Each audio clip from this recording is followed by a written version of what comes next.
देवरानी की सौतन। राधा एक सीधी सादी लड़की है। उसकी सास विमला तो उसे बहुत प्यार करती है। राधा अपने ससुराल में बहुत खुश थी, लेकिन उसकी ये खुशी ज्यादा दिनों तक नहीं टिकी, क्योंकि राधा का पति मिहिर उसकी सौतन ले आया। ये कौन है जी? आप किसको घर पर ले आए? ये इस घर की नई बहू और मेरी पत्नी सोनाली है। क्या आपने दूसरी शादी कर ली? ऐसा करते हुए आपको शर्म नहीं आई? आपने एक बार भी मेरे बारे में नहीं सोचा? ये क्या बोल रहा है बेटा?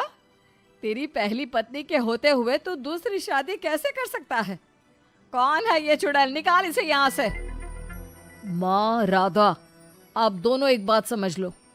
मैंने सोनाली से शादी अपनी मर्जी से की है, वो यहीं रहेगी। और राधा, तुम्हें यहाँ रहना है तो रहो, नहीं तो निकल जाओ यहाँ से। पर सोनाली अब यहीं रहेगी। राधा को मिहिर की बात सुनकर बहुत दुख हुआ। वो रोते हुए अपने कमरे में चली गई। तभी मिहिर सोनाली को उसी कमरे में लाता है और राधा से कहता है, राधा, तुम गेस्ट रूम में शिफ्ट हो जाओ। आज से सोनाली मेरे साथ इसी रूम में रहेगी। ये क्यों इस रूम में रहेगी? ये मेरा कमरा है, आप इसे लेकर गेस्ट रूम में चले जाओ। ओह डार्लिंग, इस गवार को तुमने सर पर चढ़ा रखा है। छोड़ो ना, हम दोनों गेस्ट रूम में ही चले जाते हैं। वैसे भी इस रूम का इंटीरियर डिजाइन मुझे खास पसंद नहीं आया। ओके डार्लिंग, जैसा तुम कहो। मिहिर उसे लेकर चला जाता है और राधा कमरे में बैठकर बहुत रोती है। तभी वहां पर विमला और लता आ जाती हैं। विमला राधा को समझाती है, लेकिन लता अपनी देवरानी के जख्मों पर नमक छिड़कते हुए कहती है, राधा, जरूर तुम में ही कोई कमी होगी जो तुम्हारा पति तुम्हारे हाथ से निकल गया और तुम्हारी सौतन ले आया। मेरे पति तो बिल्कुल वैसे नहीं है। वो किसी दूसरी औरत को आंख उठाकर देखते तक नहीं है। हाँ, मेरी ही कमी है कि मैंने उन्हें भगवान की तरह पूजा, उनकी हर छोटी से छोटी बात का ख्याल रखा। मुझे नहीं पता था कि वो मेरे साथ ऐसा करेंगे। लता बहू, ये कोई समय है ऐसी बातें करने का? जाओ, राधा के लिए कुछ खाने को ले आओ। अगली सुबह सब बैठकर नाश्ता कर रहे थे। तभी सोनाली और मिहिर भी वहां आ गए। सोनाली कहती है, डार्लिंग, क्या यहाँ रोज इतना ही ऑयली ब्रेकफास्ट बनता है? मुझे इतना ऑयली खाने की आदत नहीं। सुबह कुछ हेल्दी फूड खाना चाहिए। आज तुम ये खा लो डार्लिंग, कल से तुम जो कहोगी इस घर में वही बनेगा। ओके डार्लिंग, मैं आज तुम्हें अपने हाथों से खाना खिलाऊंगी। सोनाली मिहिर को अपने हाथों से खाना खिलाती है। ये देखकर राधा को बहुत दुख होता है। उसके बाद मिहिर अपने ऑफिस चला जाता है। तब लता सोनाली से कहती है, सोनाली, कैसा लगा तुम्हें अपना ससुराल? अच्छा है, लेकिन यहाँ कोई भी मुझे पसंद नहीं करता। पसंद तो मुझे भी कोई नहीं करता। सब उस राधा के आगे पीछे ही घूमते हैं। चलो छोड़ो इन बातों को, आओ मैं तुम्हें घर दिखाती हूँ। लता सोनाली से बहुत बातें करती है। जब मिहिर घर पर नहीं होता तो दोनों आपस में घंटों बातें करती। लता और सोनाली की नज़दीकियाँ देखकर विमला सोचती है, ये लता बहू हमेशा सोनाली से गुड़ पर चींटी की तरह क्यों चिपकी रहती है? राधा से तो कभी इसने ढंग से बात भी नहीं की।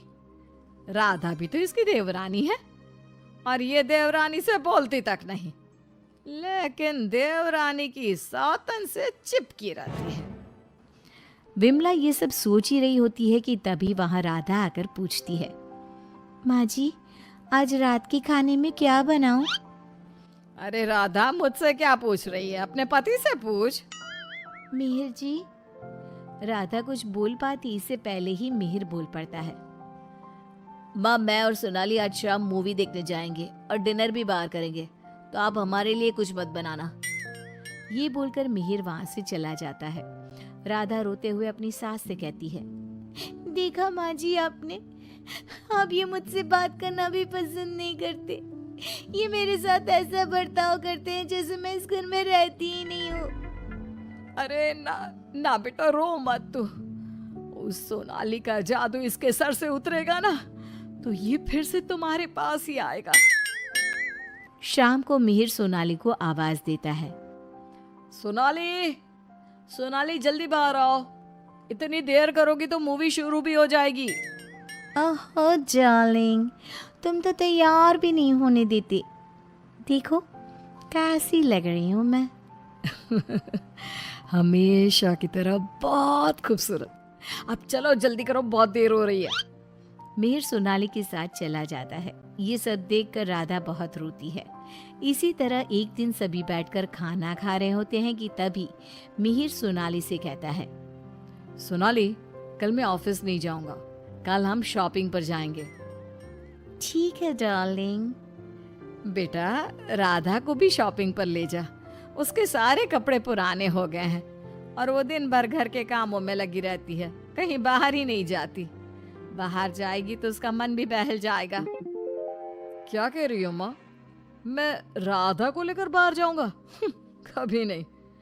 सॉरी माँ, लेकिन मेरे पास टाइम नहीं है। मैं आपको रुपया दे दूंगा, आप चली जाना उसे लेकर। बेटा, तू तो राधा को बिल्कुल भूल गया है, मगर ये याद रख, वो आज भी तेरी पत्नी है और इसी घर में रहती है। हाँ तो वो क्यों रह रही है इस घर में? चली क्यों नहीं जाती? राधा, अगर तुम चाहो तो मैं तुम्हें तलाक दे सकता हूँ। तुम ठीक से सोच लो और अपना फैसला मुझे बता देना। बदले में जो चाहो वो मैं तुम्हें दे सकता हूँ। मिहिर की बात सुनकर राधा के ऊपर मानो बिजली सी गिर गई। इसी तरह कुछ दिन बीत गए। राधा अब बहुत दुखी और चुप चुप रहने लगी। एक रात विमला किचन की तरफ पानी लेने जा रही थी, लेकिन किचन में से बातों की आवाज सुनकर वो बाहर ही रुक गई और सोचने लगी, अरे ये इतनी रात को कौन बातें कर रहा है? ये तो लता और सोनाली की आवाज लग रही है। ये दोनों इतनी रात को क्या बात कर रही है? ध्यान से सुनती हूँ तब पता चलेगा। वो दोनों की बात ध्यान से सुनती है। सोनाली लता से कह रही थी, देख मेम साहब, तेरे देवर को मैंने तेरे कहने से पटाया था। मैंने तेरा काम कर दिया। अब तू मुझे बाकी के रुपए दे दे, नहीं तो तेरे घर वालों को तेरी सारी सच्चाई बता दूंगी। अरे तू ज्यादा चालाक मत बन। मैं तुझे पहले भी कई सारे रुपए दे चुकी हूँ, अब और रुपए नहीं दे सकती। तू जैसी लड़की को इतना अच्छा घर दे दिया, इतना अच्छा पति दे दिया, और क्या चाहिए तुझे? विमला दोनों की बात सुनकर समझ जाती है कि दाल में कुछ काला है। वो सोनाली की जन्म कुंडली निकालने में लग जाती है। तब उसे सोनाली की सच्चाई पता चलती है। एक दिन विमला सारे घर वालों को बुलाती है और कहती है, मेहर, तुमने सोनाली से शादी कर ली है, ये बात हमारे रिश्तेदारों को भी तो पता चलनी चाहिए ना। मैं तुम दोनों की शादी की खुशी में एक छोटा सा प्रोग्राम करना चाहती हूँ, जिसमें मैं सारे रिश्तेदारों को बुलाऊंगी। सोनाली, तुम भी अपने रिश्तेदारों का नाम और पता बता दो, मैं खुद उन्हें निमंत्रण भेजूंगी। ये सुनकर सोनाली घबरा जाती है। तभी मिहिर कहता है, माँ, सोनाली का कोई रिश्तेदार यहाँ नहीं रहता, वो सब अमेरिका में रहता है। सोनाली खुद अमेरिका से आई है, इसलिए आप बस हमारे रिश्तेदारों को ही इनवाइट कर दीजिए। मिहिर, तुम बहुत भोले हो, तभी तो इस 420 सोनाली ने तुम्हें आसानी से बेवकूफ बना दिया। यह कोई अमेरिका से नहीं आई, ये जेल से आई है, और इसके घर वाले भी एक नंबर के चोर हैं। ये और इसके घर वाले लोगों को बेवकूफ बनाकर घर लूट कर ले जाते हैं, और इसको तुम्हारी जिंदगी में लाने वाली है लता। लता, अब तुम बताओ, क्यों किया तुमने ऐसा?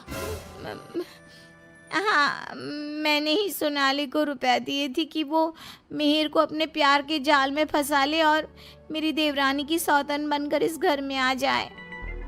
लेकिन भाभी, आपने ऐसा क्यों किया? क्योंकि मैं जलती थी तुमसे। घर के सभी लोग और माँ तुमसे प्यार करते थे। मैं तुमसे बदला लेना चाहती थी, इसलिए मैंने ऐसा किया। भाभी, आपको शर्म आनी चाहिए। आपने मेरा घर बर्बाद किया। मैं आपको कभी माफ नहीं करूंगी। सारी सच्चाई जानने के बाद मिहिर सोनाली को घर से निकाल देता है और राधा से माफी मांगता है। राधा, मुझे माफ कर दो, मैंने तुम्हारे साथ ठीक नहीं किया। मिहिर, मैं तुम्हें माफ नहीं कर सकती और ना ही तुम्हारे साथ रह सकती हूँ। मैं जा रही हूँ ये घर छोड़कर। लेकिन राधा, इसमें मेरी क्या गलती? ये सब तो भाभी ने किया है ना, मैं तो बेकसूर हूँ। अगर सोनाली सच में अच्छी लड़की होती तो क्या तुम उसे छोड़ते? कभी नहीं। और इस बात की क्या गारंटी है कि कल तुम्हें सोनाली से अच्छी लड़की मिलेगी तो तुम दोबारा ऐसी गलती नहीं करोगे? राधा अपना सामान लेकर घर से जाने लगती है। विमला और मिहिर उसे बहुत रोकते हैं लेकिन वो नहीं रुकती। राधा जाते जाते अपनी जिठानी से कहती है, भाभी, आप क्यों उदास खड़ी हो? आपने जो चाहा था वो तो पूरा हो गया ना। मैं जा रही हूँ हमेशा के लिए। अब आप ही इस घर की बहू हैं। अब सब आपको ही प्यार करेंगे, बस।